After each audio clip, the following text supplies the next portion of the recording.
What's up, boys? Because I lack any level of creativity, we're going to be talking about making money killing things. Obviously, prices change over time, new gear comes out constantly, which means this might not be completely accurate at the time you were watching it, but as of right now, these are the 10 most profitable bosses in Runescape. For each boss, I want to discuss both the difficulty and the baseline level of gear that you would need to realistically farm the boss. Listen, I get it. You can complete pretty much anything in any gear if you are a good enough player, but we can't all be noob type, so I'm gonna base this around what I think the average player could pull off. Bandos is super nostalgic for me. It's where I started off my bossing journey, and I'm sure a lot of you are the same. Killing Bandos is better than ever, with the wiki coming in at 4.8 mil per hour. For the classic method of killing Bandos with a tank and some DPSers, I give Bandos a difficulty rating of 2 bananas out of 10. For your gear, your tank is going to want to be as tanky as humanly possible. I recommend using the Fang. Blood Fury is great to offset some of the damage you're taking, and then I do recommend using a defender. If you're taking a little bit too much damage and you're worried about it, you can use a shield, but I do find that killing the boss quicker with the defender is going to be better than having defense. If you're one of the DPS roles, the Fang is going to be really good for you as well. You could also use a blowpipe, and if you wanted to step that up a little bit, the Bofa would be your second best in slot. And then, to round it off, your best in slot as a DPSer is going to be a Tumican Shadow with a max mage setup. Since Bandos does have such a long respawn timer, adding more people to your team doesn't really increase your kills per hour all too much. So in 2024, most people do prefer to do Bandos solo. So all of the Bandos solo methods have one thing in common, and that is that you are kiting Bandos around the room, avoiding taking damage while dealing damage to him. Because of this, it's a little bit more complex, and I'm going to upgrade his difficulty rating to 4 hammers out of 10. The absolute minimum setup that you're going to want to do with this is the rune crossbow. You're not going to get the wiki rates with the rune crossbow, it's just far too slow, but this one is really good for Iron Men who are looking to get their Bandos and don't have their Bofa yet. The Bofa is going to be your next step up here. It just absolutely destroys Bandos. The method isn't any more difficult, you just do a ton more damage. The best method to kill Bandos solo is with the Tumican Shadow with max mage. There is a 5-0 method on YouTube. I just saw it, but I can't be bothered learning, so if you are like me, you can just freeze Bandos and kill him. However, the 5-0 method is going to be better kills per hour. Drops we're after here are the Bandos chestplate coming in at 31 mil, the Tacets at 21, and the Bandos hilts near an all-time high at 24 mil. The biggest problem and bottleneck with all of the God Wars Dungeon bosses is the respawn timer. You can usually kill everything and then have over a minute left just to sit there and wait for the next boss to respawn. This greatly bottlenecks your kills per hour, so even adding more DPS doesn't really greatly increase your kills per hour after a certain point. I think the wiki rate's pretty accurate. 27 kills per hour definitely takes into account the respawn timer, and this should be achievable with both the Bofa and the Shadow methods. I don't know what's going on with my camera behind me. It's going a little bit nuts. It's not even bright in here. Anyways, Cerberus requires 91 Slayer to fight, which is a little bit annoying, and you also need a Hellhound's task in order to fight him. There is a little bit more going on with the Cerb fight. You do have to deal with these ghosts and change your prayers accordingly, and also watch out for the lava pools that spawn. Because of this, it's a little bit more difficult than just the regular tank and spank Bandos, and I'm going to give this a rating of 3 tuna potatoes. As far as your gear goes, something like this is going to work just fine. The Arclight is super strong and will cut right through Cerberus. If you want to try something that is a step up and you do have the bank that can handle it, the Scythe is fantastic, as is the Twisted Bow. Heading over to the wiki, they're basing this off of 52 kills per hour, coming in at a total of 5.1 million GP. While I do think that this is possible, I don't think most of you are going to obtain this.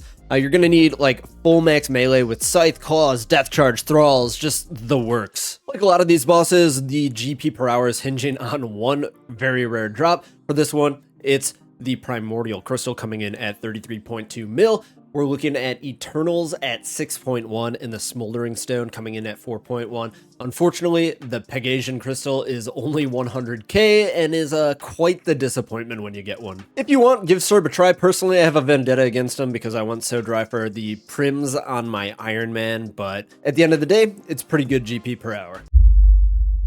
The Leviathan comes from the new-ish Desert Treasure 2 quest. It is my personal favorite of the 4 bosses, and it is the second best money out of them. I don't know what it is, man. It's just something about the way that it flows. I just love this fight. The wiki has the Leviathan at 5.2 million GP per hour with 24 kills per hour. For once, this is actually super doable, even with just a crossbow setup. This GP per hour is largely based off of a few super rare, highly valuable drops, with about half of this coming from the Venenatis vestige. All of the DT2 vestiges have a unique mechanic where you have to roll them 3 times in order to get the drop. There's no indicator of where you are in the cycle. You might be 2 out of 3, and for that reason, I don't really like this mechanic personally, but it's supposed to make these less likely for somebody to go dry on. The fight itself involves quite a bit of coordination. You have to switch your prayers, you have to barrage, then hit in the right tile, stack boulders, avoid lightning, and the enrage phase can be a little bit daunting if you don't have a web weaver to skip it. Because of this, I'm going to give this our highest difficulty rating so far at 5 uncut emeralds. For the Leviathan, you're going to want a crossbow. Rune crossbow is more than enough for this. Obviously, better crossbow is going to be quicker completions and more GP per hour. Honorable mention to the Bofa as well. Bofa is actually better than Twisted Bow here, which is kind of interesting. Honestly, this fight is super duper technical. If you are having some trouble with it, I recommend looking up Red Eye Jedi's Awakened Leviathan guide and just following that for the normal Leviathan, and it's going to make it super duper easy. Obviously, as a YouTuber, I'm desperate for attention, so make sure that you do like the video and subscribe for more old school RuneScape content. Armadyl normally tops the money-making charts for the God Wars dungeon, mainly because I feel a lot of people don't want to kill her, myself included. The money is great, but personally, I have just never been lucky here. There's a few different ways to kill Kree. You can either attack her directly, or you could also bounce your damage off of the melee minion using Chinchampas. Due to the somewhat more complex nature than Bandos, I'm going to give this one a 3 out of 10 on the difficulty scale. You can get by here with the rune crossbow and diamond bolts. It is going to be very slow kills, and you're probably not going to get all too many per trip. If you are a rune crossbower, I do recommend using black Chinchampas. It's going to speed up your kills greatly. If you have a better crossbow, use the better crossbow with diamond dragon bolts, and ultimately the shadow absolutely destroys Kriara and is a great option as well if you can afford it. What we're after here are the Armadyl armor pieces. We're looking at the helm coming in at 10.5, the legs at 31.5, the chest plate at a whopping 42, almost 43 mil now, and the hilt at a sad 10 to 11 mil. Don't let my negativity here dissuade you. This boss is a great moneymaker. I've just personally been very unlucky. Wilderness Spider Boss. You're likely to not see any money here because you're going to constantly get PK'd, but on paper, it looks real good. Here's the paper that says this. This is the wiki. 6.3 mil per hour. Pretty sizable, and that's coming in at 26 kills per hour. You will never get this. It's been a while since I was last out there, but the last time I was, it'd be hard to get more than 3 or 4 kills before a whole team will jump in on you. Even if you do survive, that greatly disrupts your kills per hour. Never mind, it honestly wasn't too bad. I just went up and did a few kills. I didn't see any PKers, but also I was only there for 5 minutes, so not a really great sample size. Overall, the kill is pretty simple. Don't stand in webs, ice barrage the little spiderwing guys, and just try not to get PK'd. The boss itself is pretty simple, so I'm going to give it a 3 out of 10 on the difficulty scale. The main difficulty with Venenatis comes with it being in deep wilderness and in a multi-area. For gear, you absolutely need the Vigoras or Ursine Chainmace. It is just not worth killing this without it. Venenatis' drops are completely carried by the Voidwaker gem, coming in at 43 mil. The Dragon Pickaxe is the only other unique worth talking about, coming in at 900k, with the Onyx Bolt Tips and Grindemy Snapdragons coming in at over 1 mil. Vardorvis coming in here at number 5. He is the best money out of all the Desert Treasure 2 bosses, and he's probably my second favorite of them. The fight is super fast and non-committal. Killing Vardorvis is currently 6.5 mil per hour with 30 kills per hour. 30 kills per hour seems super reasonable to me. My average time here is like a minute 20, so put it in some banking there. If you have best in slot gear, I would expect you to do even better than this. There's a lot going on with the Vard fight. You have to watch out for the axes. You have to watch out for his normal attack. He shoots out these tentacle things out of the floor at you. His head pops out, shoots ranged projectiles, which will turn off your prayer. So you're kind of just moving, praying, hitting all at the same time. Because of this, I do think he's a little bit harder than the Leviathan, even though the fight is only 1 minute long. So for this, I'm going to give it a difficulty rating of 5.5. Vard has the same mechanic as the Leviathan as their vestige drop. The altar is the most expensive of all of the new rings. So most of your profit here is going to come from that. It's something like 70% of it. You should see one of these like it's like 900 or 1,000 kills or something. It's pretty darn rare, and it has that same mechanic where you don't know how many invisible rolls you've had until you actually get the ring. Aside from the vestige, which is currently sitting at 160 mil when made into the ring, you can also get Virtus from Vardorvis. It's extremely rare, but it is the second best in slot mage gear in the game currently. And you can also get the Awakener's Orb, which is currently sitting at 1.2 mil. You can get part of the Soul Reaper axe here as well, but it's kind of hard to calculate that in, as you do have to kill the 3 other DT2 bosses to get it. My little word of advice for all of the Desert Treasure 2 bosses is to not just sit there and grind until you get the vestige. You're going to drive yourself crazy thinking that you're 2 out of 3 or something along those lines. Do a few kills here and there, and eventually you might get lucky. For number 4, we got Chambers of Xeric. This was the first raid in the game, and honestly, like my first piece of endgame content. So just like Bandos, super nostalgic for this, and I'm super happy that it's like once again one of the best moneymakers in the game. Taking a look at the wiki, they currently have Chambers at 8.5 mil per hour, which seems pretty nuts. They're saying that with a kill per hour of 2.8 with 33,000 points in each. So this one I do think is technically doable, but this is going to be pretty hard for the average player to pull off. You're definitely going to want to be extremely experienced and have near max gear to get this many points per hour. Cox purples are currently at an all-time high for most of them. Some of them are not, but just take a look at this graphic that I made for an older video just several months before, and now look at what the drops are at currently. The Tebow price is absolutely out of control. Just 1 week ago, it was over 1.7, which I thought buying mine for 1.2 a while ago was pretty high, since, you know, at some point like a year or two back it dipped to like 800 mil or something like that. But man, if there was a time to do some chambers, that time is now. As far as difficulty goes, it's not like really that hard. There's just a lot more going on than there is in other pieces of content, and just because there's so many different rooms, so many different bosses, different mechanics that you do need to learn, I am going to upgrade this from the other solo encounter bosses like Vard and Leviathan, and I'm going to give this one a 6 out of 10. This can be easily completed with a rune crossbow, a whip, and a trident. As you do upgrade your gear and get better at the raid, you should be able to see more purples per hour.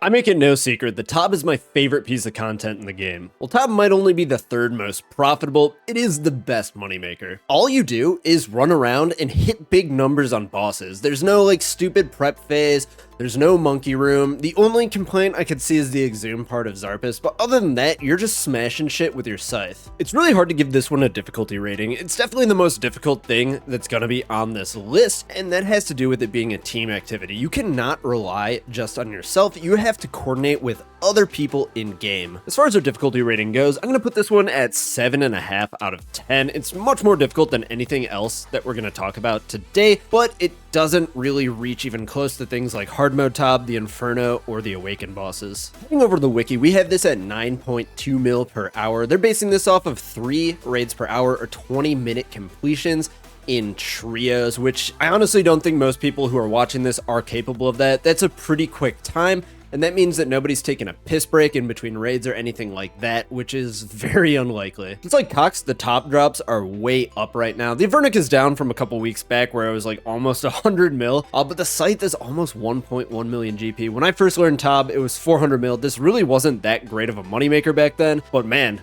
things have definitely improved since then. As far as gear goes, I think Tob has the lowest barrier to entry of all of the raids. Really, all that you need to do is get yourself a tentacle whip, a set of void, and a blowpipe, and you are golden. And the thing with this is, unlike the other raids, this setup will actually make you somewhat competitive. It can be kind of difficult to find a team when you do have 0 KC. I recommend watching all of the guides out there. My favorites are Exac's 1-minute guides, join We Do Raids, and then just look in their LFR new channel. You should be able to find a team within 10 to 20 minutes. For those of you who are coming up now, this is probably your first raid, and honestly, it's a really good way to get you into endgame content because of the invocation system. You can start off really slow and slowly but surely work your way up, learning new mechanics and new invocations to make this raid very difficult. And that being said, with the invocation system, that does make it kind of difficult for me to assess like the difficulty rating of this, and also that throws off your GP per hour. Some of the best money in the game, it might be better then our number one spot would be 540s. There are some people in the game who can run 30-minute 540s. I am not one of them, but I'm not going to do the calculations or anything because I can't even do it myself. But those might be better than Duo next. So I'm just going to head over to the wiki's money-making guide here, and we have the Tombs of Amascut solo 500 raid level at 15.7 mil per hour. And then if we come down to the 300 raid level, just the regular expert, we're at 7 mil per hour. Let me just click into the 500 here, and it says that you can get 1.4 500s per hour. That is possible, and I can personally do that, but that is like just barely with full max gear and having like 500 of these under my belt. I would expect the average person to be more in the 300 tier of the 7 mil per hour, probably closer to 5 to 7. Really depending on how competent you are and how quickly you can complete higher invocation raids. It's gonna be really hard to give this one like an overall difficulty rating. I'd say for like 300s, it's about as easy as Team Cox. And then maybe for like a Team Top, you're looking at like mid 400s, like a 445, like I have loaded up here. And then the 500, I do think is a little bit more difficult than your average Theater of Blood. I'm thinking about doing a whole video on it, but the best way for you to make more money at the Tombs of Amascut is to increase your invocation level. This is because increasing your invocation level is going to hit your purple chance on both sides. The higher the invocation level, the more hit points all of the bosses have, which means there's going to be more points in the raid, but also the higher invocation level, the more valuable each individual point will be. A lot of the purples aren't as valuable as some of the other raids that we have looked at earlier in this video, but you do get them quite a bit more often. In a solo, you should be getting like 10 to 15% purple chance, and this is obviously carried so much by the Tumican Shadow. To reasonably farm these, you absolutely need the Osmumten's Fang. If you're an Iron and don't have one yet, just use your best stab weapon. It's just going to be way worse for you. You are also going to need a range and a mage switch. A trident and a blowpipe work wonders. Overall, really like the Tombs of Amascut. It is one of the best money makers in the game, and it is easily done as a solo, which is great for you people who are afraid to talk to others. On paper, currently Nex is the best money in the game, and this does assume that you're doing efficient duos, never go to the bathroom, and never take breaks. Why am I being so negative? Because I just don't really enjoy the boss. As you can see, I'm here at the Cox Bank. I was at Nex for this section of the guide, but I just got tired of it and left. Let's take a little peek here at the wiki. 18.7 mil an hour for Nex duos. This was over 20 yesterday. I swear to God, I should have just filmed this one yesterday so I could put like 20 on the thumbnail. But killing Nex as a team is probably what most of you are into, which is going to be closer to 12 mil an hour. Realistically, it's probably going to be a lot less than that. This does only assume 6 kills per hour, which I feel is fairly modest. What is that, 5-man teams? You know what? I'm a guy who's going to admit when he's wrong. I do think that you're going to get that 12 mil per hour. Just for my runs that I did last night, we did some 3s, 4s, 5s, 6s, and 7s. Just people kept like dropping out and dying and stuff. 6 kills per hour does seem about right for a 5-man. The drops here are all like bonkers expensive, except for the black sheep of the family here, the Ancient Hilt.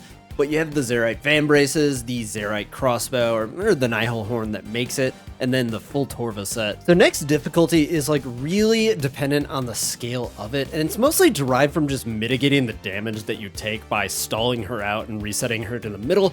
Overall, mechanically, it's really not too much more difficult than just a regular tank and spank style boss, but due to the extremely high damage that you do take, the gear requirements, the level requirements, and everything like that, I'm going to put it slightly below Vardorvis at 5 Thurgos. Anyways, I do feel a little bit bad about being so uncharitable about Nex. I just personally don't enjoy it. If you do enjoy it, that's perfectly fine.